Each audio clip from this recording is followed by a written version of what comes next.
Hey guys, this is Nick coming to you with another Infinity Kingdom video. This one will be the last episode of our mini series on the top 10 mistakes to avoid and correct in the game. This one will be a mistake number 8 and 9. 8 being the talent to make sure we use them efficiently. And the last one is going to be the specialization. So without further ado, let's look at the talent. What is important to know is you can now since a few patches ago, reset the talents for free. So you can change it whenever you want. But what I suggest is to do something similar to what I do to make it more efficient is to have 2 pages that you're not going to reset, that you're going to use most of the time, and then have a 3rd page that you can play with depending on the situation. The first page, what I do is I hold this page around 90% of the time in the game. It's the page that's going to allow me to generate more resource, more gold, have a special talent when I kill gnomes. When I start research, it's going to be quicker. The reduce cooldown on the Philistone.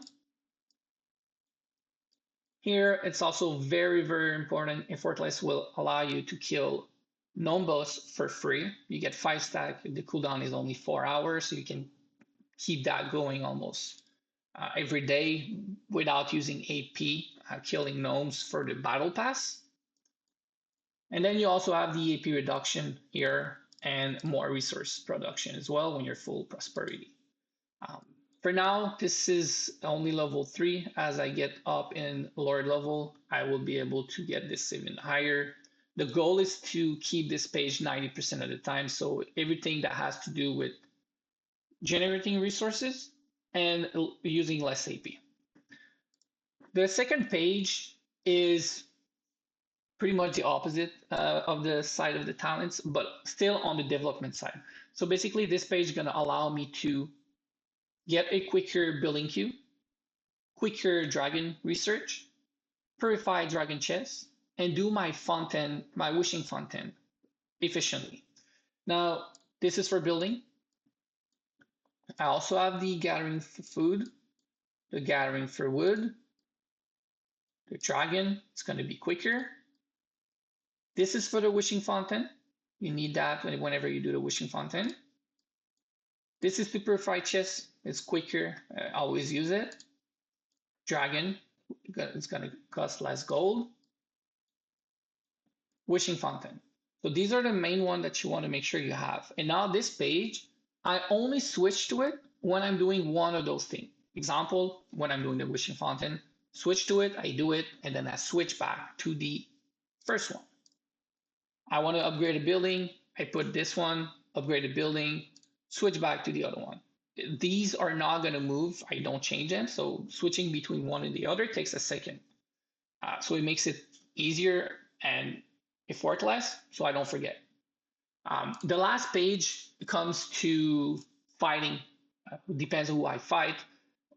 This is something that you'll get used to as you read the description, but what is important to know basically is you have physical damage and you have magical damage. If you're fighting, example, Alex, you want to make sure you select the talents that will prevent or give less physical damage to the enemy team. If it's magical, you do the magic resistance. And what I would say is a very important talent as well is riding fast. You want to put riding fast when you're doing normal IB and when you're sieging city and gates. It's going to get a quicker march. There's no AP usage when you do the city, the gate, and also in IB. And in IB as well, you want working hard because your revocation is going to be faster. So this is it for the talents. Just make sure you use the right talents for what you're doing. And I strongly suggest that you set 2 pages at least that you're not going to touch most of the time, but you switch in between depending what you're doing. Now, the last mistake, it's going to be a quick one. There is going to be a need to do an in-depth video on the Immortal themselves, each one of them at some point. But for now, it's just to remind everybody that having an immortal fully star, even with a good artifact, is no longer enough. Even if you have a decent dust level, it's no longer enough. You need to have a decent specialization, depending on what the immortal is. I would say level 5 is the threshold that the immortals start to be useful. This is very important. You get a lot of stats from all these small nodes. You also get very good stats for the big ones, and these are also very good for the damage reduction.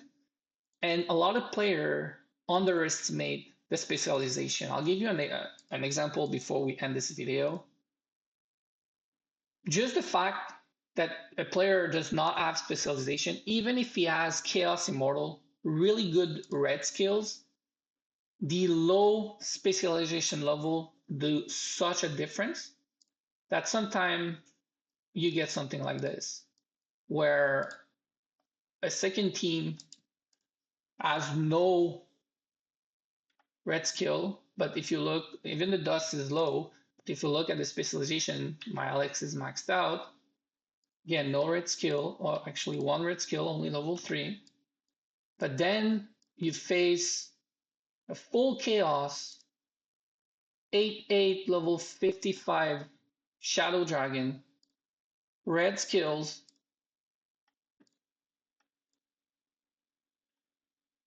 but you still win. Why? Because if you take a look at their specialization, level 3, level 3, 0, level 3.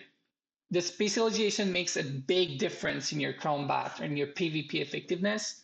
You don't want to slack on it. You really want to focus on your main team. Make sure your main team is as good as possible on dust, specialization, skills, level.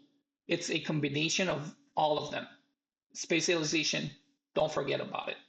I'll link all the other video of the other mistakes that I think are very important to avoid in correcting the game in this last video. If you have any questions, let me know. I've already received a few feedback and a few topics people want me to touch on, so I'll cover that very soon.